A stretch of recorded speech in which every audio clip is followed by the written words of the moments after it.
Academy. My self Afreen जहां। आज मैं आप लोगों को माइटोकॉन्ड्रिया के बारे में पढ़ाऊंगी। आज का हमारा टॉपिक जो है माइटोकॉन्ड्रिया है, लेकिन माइटोकॉन्ड्रिया से पढ़ने से पहले हम लोग थोड़ा सा पीछे जाएंगे, इसलिए ताकि हम चीजों को लिंक कर पाए और उसको ऐसा कहानी समझे। ठीक है, कहानी अच्छे से समझ आता है। आपका माइटोकॉन्ड्रिया से पहले थोड़ा सा माइटोकॉन्ड्रिया एक्चुअल में कहाँ प्रेजेंट होता, कहाँ होता है, उसके लिए। ठीक है, अब हम आते हैं पहले सेल पे आते हैं। और हमने पिछले वीडियो में सब बहुत अच्छे से बहुत बेसिक करके हम लोगों ने समझा हुआ है कि सेल किसका बना हुआ, कहाँ से क्या से सब कुछ समझ। आज थोड़ा सा हम लोग पढ़ेंगे। ठीक है, सेल का एवोल्यूशन कब हुआ था, कितने साल पहले? 3.5 बिलियन ईयर्स अगो। ठीक है, ये डेट याद रख लेना। सेल का डिस्कवर किसने किया था? रॉबर्ट हुक ने 1665 में। अच्छा, रॉबर्ट हुक ने जो सेल का डिस्कवर किया था, सबसे पहले उन्होंने डेड सेल का डिस्कवर किया था, मतलब डेड सेल को देखा था। ठीक है, और एंटोनी वॉन लीeuwenhoek ने, इन साइंटिस्ट ने सेल को लाइव सेल देखा था। ठीक है, लाइव सेल कौन से साइंटिस्ट ने देखा था? एंटोनी वॉन लीeuwenhoek ने। और डेड सेल को कौन से साइंटिस्ट ने देखा था? रॉबर्ट हुक ने। ठीक है, और एंटोनी वॉन हुक ने उस जमाने पर ये माइक्रोस्कोप पे ऑलरेडी वो अपना डिस्कवर कर रहे थे, और वो बहुत ही ज्यादा इंस्पायर थे रॉबर्ट हुक के बुक से। तो उन्होंने भी जो है सेल को, बहुत सारे सेल को देखा, और उन्होंने सबसे पहले लाइव सेल को देखा। ठीक, इतना आपका आई होप समझ आया होगा। ठीक, अब हम लोग थोड़ा सा देखते हैं कि सेल थ्योरी के बारे में थोड़ा सा जान लेते हैं। आपने पहले भी पढ़ा होगा, पहले भी अच्छे से सुना होगा सब कुछ, लेकिन यहाँ पर थोड़ा सा और जान लेते हैं। जैसे हमारा सेल जो है वो बहुत सारे मोर देन वन सेल से बना हुआ है, एक सेल से, मोर देन सेल से बना हुआ है। और हमारा जो structure and functional unit of life जो है वो हमारा सेल होता है। और जो सेल जो डिवाइड होता है वो थ्रू आपके माइटोसिस, 3 मोड से डिवाइड होता है cell: mitosis, meiosis and binary division. ठीक है, इन 3 मोड से सेल आपका डिवाइड होता है, मतलब आपका एक सेल से 2 सेल, 2 सेल से 4 सेल जो बनता है। इसका मतलब ये हुआ कि सेल थ्योरी का पोस्टुलेट्स को अगर जो हम समझे कि जो हमारा सेल थ्योरी जो है वो ये बताता है, मेन पॉइंट है। और इससे पहले जो मैंने पॉइंट बताया था वो तो है ही, लेकिन इस पॉइंट पर और है, जो हमारा सेल अराइज हुआ है वो फ्रॉम प्री एग्जिस्टिंग सेल से, प्री एग्जिस्टिंग सेल से अराइज हुआ है। ये हमारा हो गया सेल थ्योरी। ठीक है, अच्छा, सेल थ्योरी कौन से साइंटिस्ट ने दिया था? 2 साइंटिस्ट है, वो नाम याद रखिएगा, इसलिए क्योंकि हम लोग ज्यादा कुछ डिटेलिंग पढ़ने के चक्कर में बेसिक जो है हम लोग थोड़ा सा साइंटिस्ट वगैरह का नाम को ध्यान नहीं देते, तो लेकिन हम लोग को उसको ध्यान देना है। 2 साइंटिस्ट थे, 1839 में सिक्लेडन और सिक्वान ने डिस्कवर किया था। कब? 1839 में सिक्लेडन एंड सिक्वान ने डिस्कवर किया था। ठीक है, किसको? सेल थ्योरी को।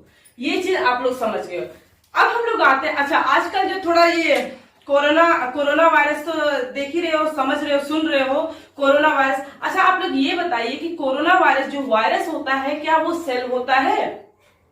तो ये जवाब ये है कि हमारा जो वायरस जो होता है, वायरस वो सेल नहीं होता है, वो ए सेलुलर होता है। तो जब वायरस जो हमारा ए सेलुलर होता है, इसका मतलब ये हुआ कि जो हमारा सेल थ्योरी है वो आपके वायरस के लिए एप्लीकेबल नहीं है। ठीक है, इतना आप लोगों को समझ आ गया।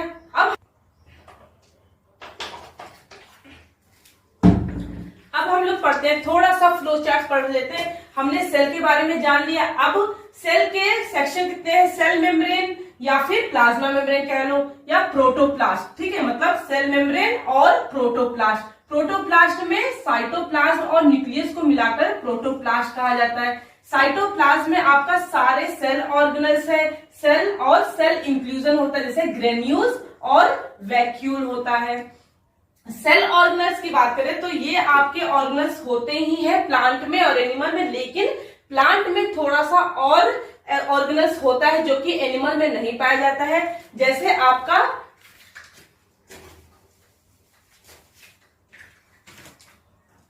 प्लाज्मोडेस्माटा, ठीक है,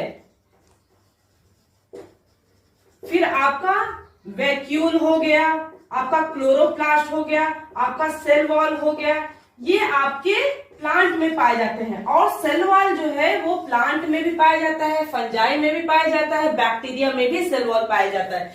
ये चीज आप ध्यान लीजिएगा, ठीक है।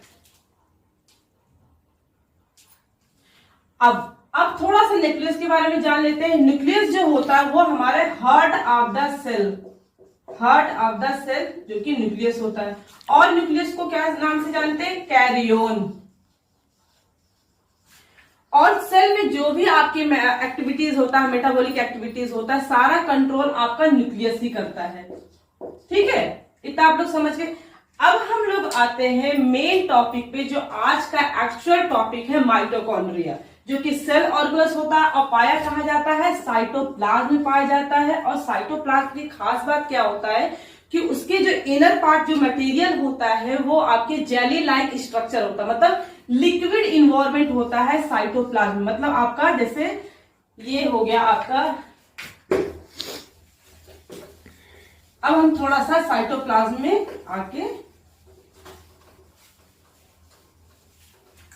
जैसे ये हमारा हो गया सेल हो गया, ठीक है, ये न्यूक्लियस हो गया, ये आपका साइटोप्लाज्म होता है। ये जो साइटोप्लाज्म है इसमें आपका लिक्विड मटेरियल होता है, जेली लाइक स्ट्रक्चर होता है ना, जेली लाइक मटेरियल होता है। यहां पे जो भी आपका सेल ऑर्गेनल्स होते हैं वो आपके मूव करते रहते हैं, ठीक है। और साइटोप्लाज्म में जो भी आपके होते हैं वो सारे सेल ऑर्गेनल्स होते हैं। और जो मैंने already I have discussed all the cell organelles types and so आपका माइटोकॉन्ड्रिया जो है इसके बारे में आपका ये सेल ऑर्गेनल्स होता है, साइटोप्लाज्म में पाया जाता है। आज इसी के का मेन टॉपिक है आपका माइटोकॉन्ड्रिया। अब हम माइटोकॉन्ड्रिया के बारे में अच्छे से डिटेलिंग समझते हैं, ठीक है। सो माइटोकॉन्ड्रिया को सबसे पहले डिस्कवर कॉलिकर ने किया था। ये सिलेंड्रिकल शेप का होता है। इसका डायमीटर जो होता है 0.2 से 1.0 माइक्रोमीटर, ये डायमीटर हो गया, ये लेंथ होगी। ये हमने एनसीईआरटी की बुक से आपको पढ़ा रही हूं, ठीक है। और माइटोकॉन्ड्रिया जो होता है वो मेम्ब्रेन बाउंड ऑर्गेनल्स होता है, डबल मेम्ब्रेन होता है, ठीक।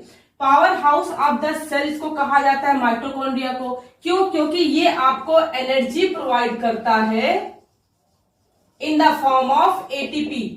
अब भाई सेल अपना काम तो करेगा ही, सेल को एनर्जी भी चाहिए। जो भी आपका मेटाबॉलिक रिएक्शन सेल में हो रहा है उसको एनर्जी चाहिए, तो वो एनर्जी कौन प्रोवाइड करता है? माइटोकॉन्ड्रिया प्रोवाइड करता है, ठीक है। अच्छा, माइटोकॉन्ड्रिया जो होता है वो कलरलेस होता है, नो पिगमेंट, ठीक। अब हमको माइटोकॉन्ड्रिया कलरलेस होता है तो इसको देखेंगे कैसे, है ना, माइक्रोस्कोप से देखेंगे कैसे। आपका जरूर अब हमको क्या है कि माइटोकॉन्ड्रिया को स्टेन करना पड़ेगा, है ना, उसको कलर्ड करना पड़ेगा, स्टेनिंग करना, स्टेन, ताकि हम माइक्रोस्कोप से माइटोकॉन्ड्रिया को देख सके, ठीक। और माइटोकॉन्ड्रिया का जैसे मैंने पहले भी बताया कि इसके पास ओन जेनेटिक मटेरियल होता है, खुद का होता है। इसको जैसे हमारा सेल है, न्यूक्लियस है, उसमें हमारा जेनेटिक मटेरियल होता है डीएनए, ऐसे ही माइटोकॉन्ड्रिया के पास खुद का जेनेटिक मटेरियल होता है। और भी ऑर्गेनल्स है, जैसे आपका क्लोरोप्लास्ट है, उसका भी खुद का जेनेटिक मटेरियल होता है, ठीक है। और माइटोकॉन्ड्रिया को सेमी ऑटोनोमस ऑर्गेनल्स कहा जाता है। इसलिए कहा जाता है सेमी मतलब आधा, आधा वो अपना काम करता है और आधे काम के लिए वो न्यूक्लियर के जीन पे डिपेंड होता है, ठीक है। तो इसलिए और सेमी ऑटोनोमस ऑर्गेनल्स कहा जाता है किसको? माइटोकॉन्ड्रिया को। माइटोकॉन्ड्रिया जो है सेमी ऑटोनोमस ऑर्गेनल्स होता है, इसलिए क्योंकि ये अपना काम, जैसे माइटोकॉन्ड्रिया जब अपना प्रोटीन सिंथेसिस करता है तो खुद पे भी डिपेंड तो रहता ही रहता है, साथ में वो आधे काम के लिए आपके न्यूक्लियस के जीन पे भी डिपेंड रहता है, इसलिए ये सेमी ऑटोनोमस ऑर्गेनल्स कहलाता है, ठीक है। अब हम लोगों ने बेसिक समझ लिया माइटोकॉन्ड्रिया का। अब हम लोग ये समझेंगे कि माइटोकॉन्ड्रिया जो है वो एक्चुअल में इवॉल्व कहां से हुआ। आया कहां से, ओरिजिन उसका कहां से हुआ है। ठीक है, इसके लिए एक थ्योरी होता है एंडोसिम्बायोटिक थ्योरी। ठीक, एंडोसिम्बायोटिक थ्योरी जो है इसको हम समझेंगे और वो थ्योरी हमको ये बताता है कि हाँ एक्चुअल में माइटोकॉन्ड्रिया जो है वो आपके एरोबिक बैक्टीरिया से आया है। ठीक है, उस थ्योरी को हम लोग पढ़ने की कोशिश करते हैं, समझने की कोशिश करते हैं। अब हमारा जो माइटोकॉन्ड्रिया है, अब ओरिजिन कहां से हो, इवोल्व कहां से हुआ, इसको समझने के लिए हम जो है एक थ्योरी है एंडोसिम्बायोटिक थ्योरी, एंडोसिम्बायोटिक थ्योरी। ठीक है, एंडोसिम्बायोटिक थ्योरी। इस थ्योरी में ये चीज है कि हमारा माइटोकॉन्ड्रिया जो है वो ओरिजिन होता है आपके एरोबिक बैक्टीरिया से। ठीक, जैसे आपका एक एनिमल सेल हो गया जिसको होस्ट सेल, ठीक है, मान लो ये आपका एनिमल सेल हो गया, ये होस्ट सेल हो गया। ठीक है, ये एनिमल सेल हो गया और ये हमारा हो गया एरोबिक बैक्टीरिया।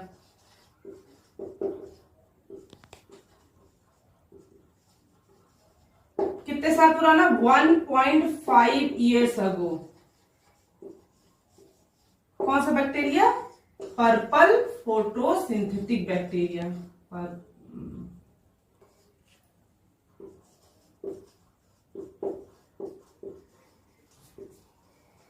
ये हमारा एरोबिक बैक्टीरिया हो गया, ये हमारा एनिमल सेल हो गया। एरोबिक बैक्टीरिया एनिमल सेल में इनगल्फ होगा। अब ये हमारा एनिमल सेल है, अब ये एरोबिक बैक्टीरिया इसमें आके इनगल्फ होगा। ठीक है, मतलब खा जाएगा उसको, अंदर आ जाएगा। तो ये आपका ऐसे कुछ हो जाएगा। अब हमारा बैक्टीरिया जो है अंदर आ गया। ठीक है, अब इस बैक्टीरिया का कुछ चेंजेस होगा, कुछ दिनों के बाद तक चेंजेस होगा और आपका स्ट्रक्चर जो है इस तरह से हो जाएगा। वेसिकल्स मेम्ब्रेन और जो ये आपका बैक्टीरियल मेम्ब्रेन।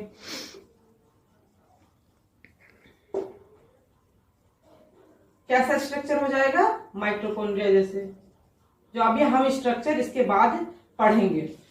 ठीक है, तो आपका ये मतलब होता है कि जैसे एरोबिक बैक्टीरिया हो गया, एनिमल सेल हो गया, इस एनिमल सेल में आपका एरोबिक बैक्टीरिया आया, इनगल्फ हो गया।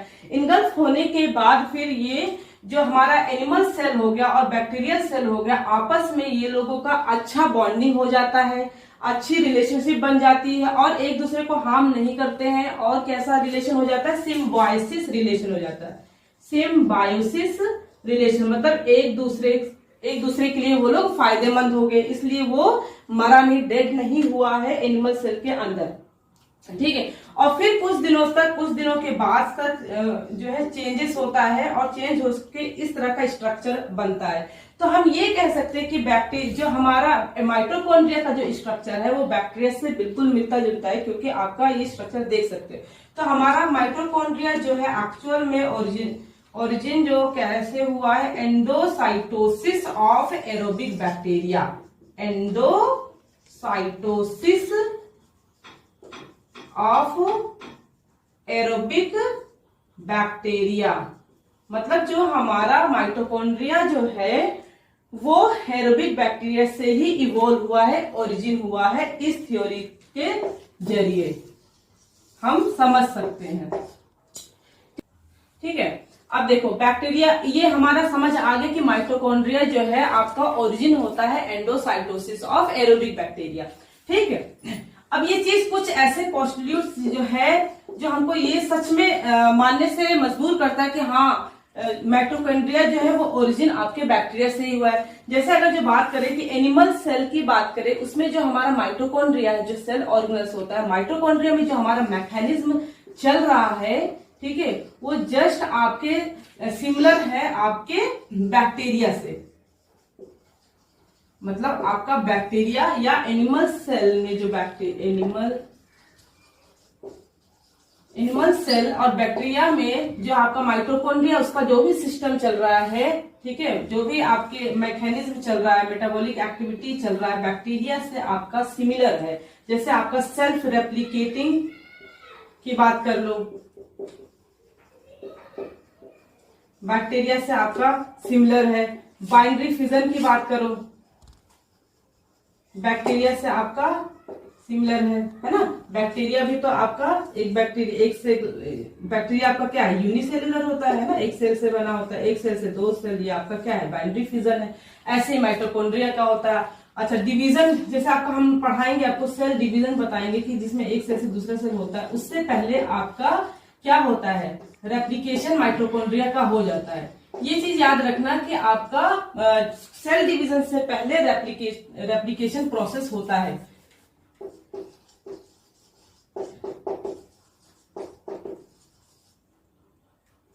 प्रोसेस हो जाता है, मतलब आपका एक माइटोकॉन्ड्रिया से दो माइटोकॉन्ड्रिया बनना, रेप्लिकेटिंग प्रोसेस जो होता है वो आपके बिफोर सेल डिवीजन है। ठीक, ये सब चीजें हैं। और जो हमारा सेल माइटोकॉन्ड्रिया का जो सेल स्ट्रक्चर है, जो हम समझे तो ये आउटर मेम्ब्रेन, इनर मेम्ब्रेन। जो इनर मेम्ब्रेन की बात करें वो आपका सिमिलर होता है बैक्टीरिया से ही। ठीक है, और भी बहुत सारी चीजें हैं, जैसे आपका कुछ ड्रग्स जो है, जैसे एंटीबायोटिक्स जो है, जैसे क्लोरमफेनिकोल है, टेट्रासाइक्लिन है।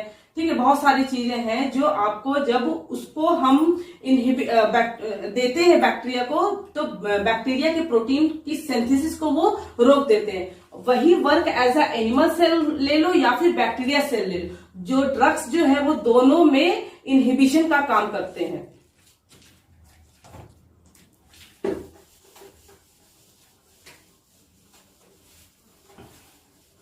तो इससे ये अब पता चल गया कि हाँ, हमारा माइटोकॉन्ड्रिया का ओरिजिन जो है वो एरोबिक बैक्टीरिया से ही हुआ है।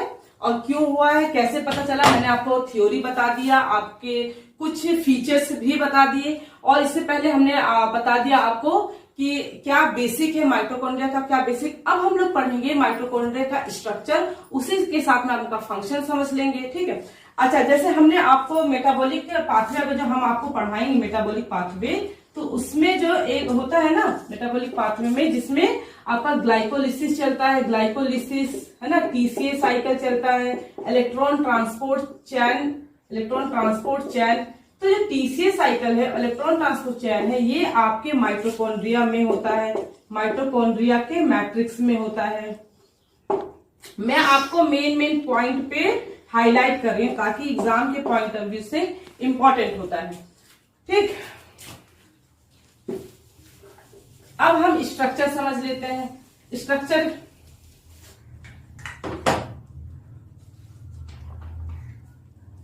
देखिए, स्ट्रक्चर को समझने के लिए आपका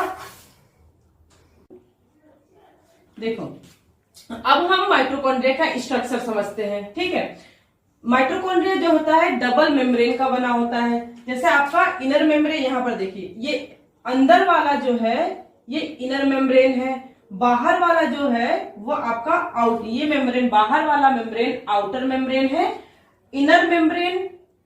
ठीक है, और इसके अंदर जो है ये इनफोल्डिंग जो टाइप का स्ट्रक्चर जो है, इनफोल्डिंग अंदर की तरफ जो फोल्ड है, वो आपका स्ट्रक्चर जो होता है उसको कहा जाता है क्रिस्टे कहा जाता है। ठीक है, ये इसका क्रिस्टे का काम क्या होता है कि ये सरफेस एरिया को इंक्रीज करता है। जैसे आप लोगों ने बैक्टीरिया के केसेस में देखा होगा, उसमें मेसोसोम जो होता है, इनफोल्डिंग टाइप का स्ट्रक्चर जो होता है, वो ये सब का काम क्या होता है कि ये सरफेस एरिया को इंक्रीज करता है। ठीक है, यहाँ पर देखिए राइबोसोम है अंदर, और ये आपका माइटोकॉन्ड्रिया के अंदर जो होता है वो मैट्रिक्स कहा जाता है। ठीक, बाहर वाला membrane, outer membrane, inner membrane. Outer और इनर के बीच का जो मेम्ब्रेन होता है, जो ये स्पेस होता है, इस स्पेस को कहा जाता है inter membrane space, inter membrane space. ठीक है, और बीच बीच में आपका ग्रेन्यूल्स प्रेजेंट है। माइटोकॉन्ड्रिया का खुद का डीएनए है, जेनेटिक मटेरियल है, तो यहाँ पे सर्कुलर डीएनए प्रेजेंट होता है। ठीक है, यहां पर देखो एटीपी सिंथेज होता है, जिसको ऑक्सीजोम या F1 एटीपेज भी कहा जाता है। ठीक है, ये एटीपी सिंथेज आपका एटीपी बनाता है।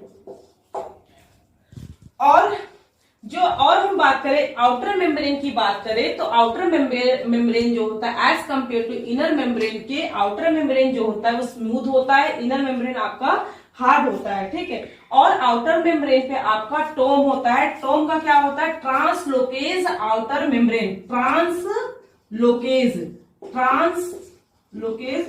आउटर मेम्ब्रेन, है ना। कोई चीज आने के लिए ये आपके टोम ट्रांसलोकेज आउटर मेम्ब्रेन और TIM translocase inner membrane present होता है।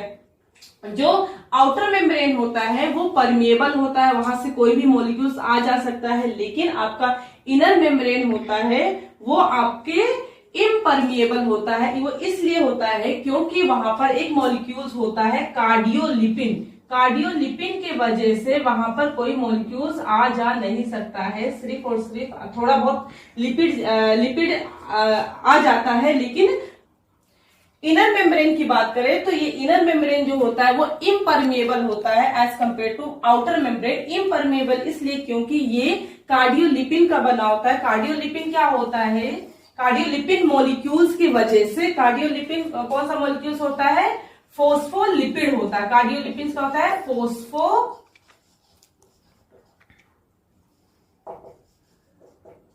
कार्डियोलिपिन आपका फोस्फोलिपिड होता है। इस कार्डियोलिपिन की वजह से कोई भी मॉलिक्यूल्स आ जा नहीं सकता है। थोड़ा बहुत जो है लिपिड आ जाता है, लेकिन प्रोटीन का तो नहीं आ पाता है। उसके लिए आपका कैरियर होता है, चैनल होते हैं, ये सारी चीजें होता है। जैसे आप ग्लूकोज के केस में देख लो तो ग्लूकोज का खुद का एक ट्रांसपोर्टर होता है आने के लिए, जाने के लिए। तो ट्रांसपोर्टर तो जाहिर सी बात है हमारा माइटोकॉन्ड्रिया है, वो हमें एनर्जी दे रहा है फॉर द सेल के मेटाबॉलिक एक्टिविटीज के लिए, काम करने के लिए। तो आपका जो ये ग्लूकोज तो है, जाहिर सी बात है आपका माइटोकॉन्ड्रिया के अंदर जाके ग्लूकोज अपना टूटेगा, एनर्जी हम लोगों को मिलेगा और सेल को मिलेगा, ठीक है। तो ये सब चीजें। और दूसरे बात, जैसे हमें अभी मैंने आपको बताया कि हम लोग मेटाबॉलिक में पढ़ेंगे glycolysis, TCS cycle, electron transport chain पढ़ेंगे, ठीक है। तो आपका जो इलेक्ट्रॉन ट्रांसपोर्ट चेन हो गया और टीसीएस साइकिल हो गया, वो तो आपके मैट्रिक्स में होता है, ठीक है। लोकेशन में इसलिए थोड़ा सा हाईलाइट कर रही हूं ताकि बच्चे कंफ्यूज रहे। जो हमारा इलेक्ट्रॉन ट्रांसपोर्ट चेन है वो आपके माइटोकॉन्ड्रिया के इनर मेम्ब्रेन पर होता है, इनर मेम्ब्रेन पर, ठीक है। ये आपका इनर मेम्ब्रेन है, यहाँ पर इलेक्ट्रॉन ट्रांसपोर्ट चेन होता है। और माइटोकॉन्ड्रिया के इनर मेम्ब्रेन पे एक एंजाइम जो होता है वो बहुत इंपॉर्टेंट होता है, एग्जाम के पॉइंट ऑफ व्यू से नोट डाउन कर लीजिए, सक्सिनेट डिहाइड्रोजिनेज।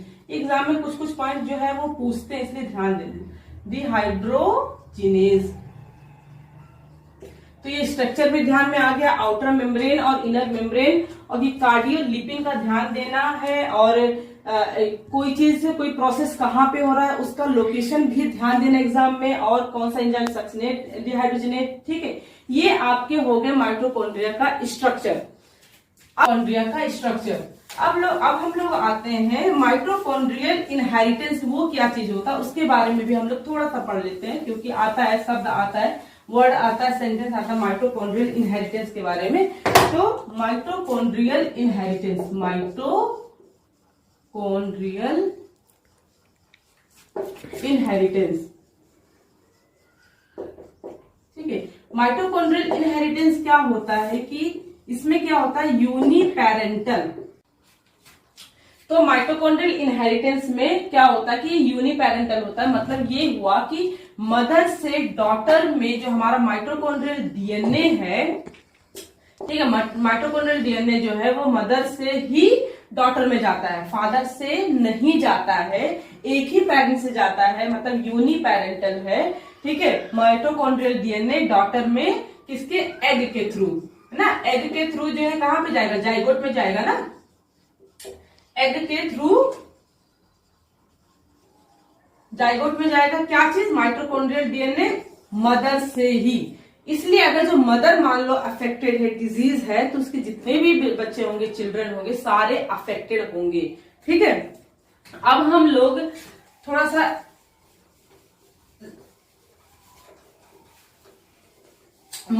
ठीक है, इतना तो आप लोग को समझ आ गया।